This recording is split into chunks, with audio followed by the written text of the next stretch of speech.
अस्सलाम वालेकुम व्यूवर्स, हमारी वीडियो अच्छी लगे तो प्लीज़ लाइक कर दें और हौसला अफजाई के लिए प्लीज़ सब्सक्राइब कर दें।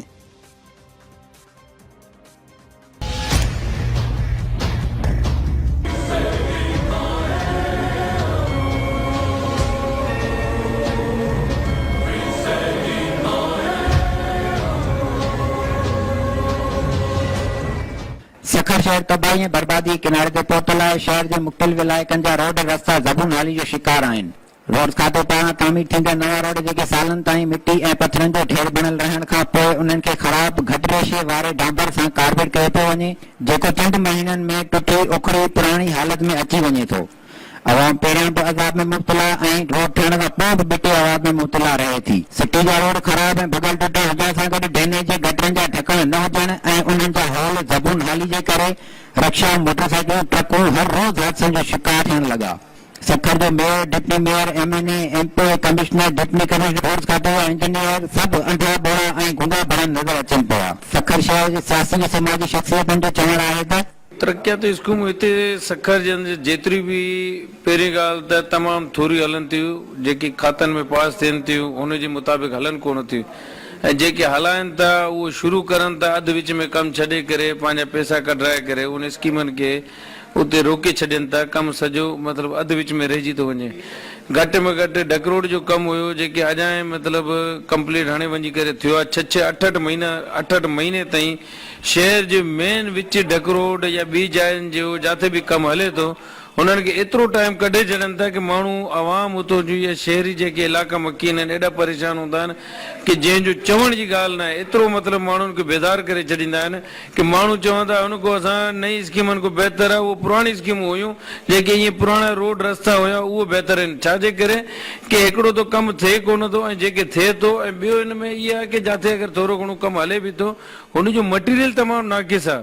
मतिलबु का बि अगरि नाली अगरि किथे अगरि हिकु जाइ ते ठहे बि थी किथे किथे त उनजो मटीरियल का सही न आहे, त उनजो बि पाणी बि वहे थो, मटीरियल बि नाली जो बि मतिलबु उहो सॼो कमु ईअं आहे जीअं बसि हिकिड़ो थुक भुजी वारो कमु हले थो, जीअं फौरन ई मतिलबु हिनजो पाइदारी वारो का कमु न आहे।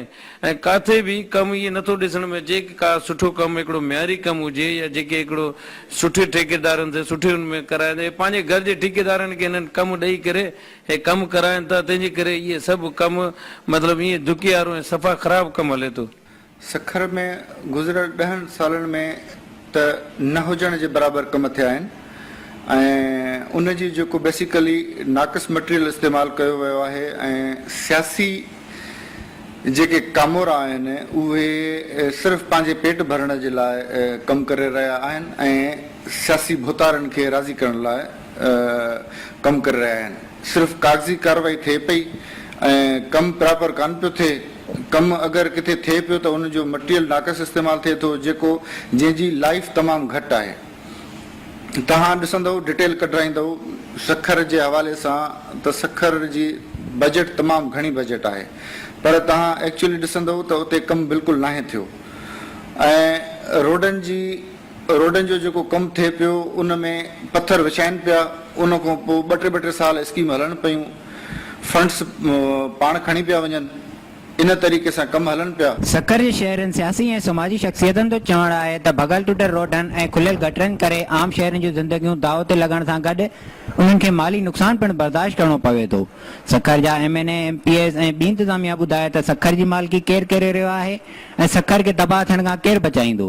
कैमरामैन अशफाक खोसे सां गॾु जानी भट्टी, SCN न्यूज़, सखर। हमारी वीडियो अच्छी लगे तो प्लीज़ लाइक कर दें और हौसला अफजाई के लिए प्लीज़ सब्सक्राइब कर दें।